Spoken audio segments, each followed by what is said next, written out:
लोग देख सकता नहीं हमार रानी रेडी होके अपना दीदी के बाबू के लेके बैठल बाड़ी। बाल उल कटा गए मुड़न लगा आज। हाँ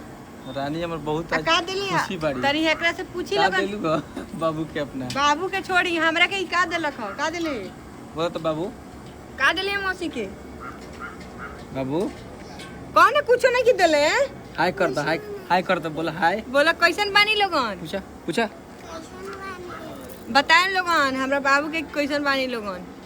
बोल दा कि आज हमार बाल उल कटा गए मुड़न हो गए बोला हमार बाल कटा गए बोला बोल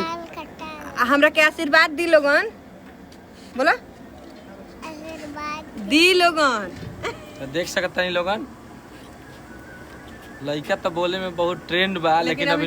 पहले शर्माता कैमरा सामने आइला लेकिन इतना ही देख लिया हमारा रानी के इनका एक बूंद शर्म नाम की चीज नहीं ना ना ना ना ना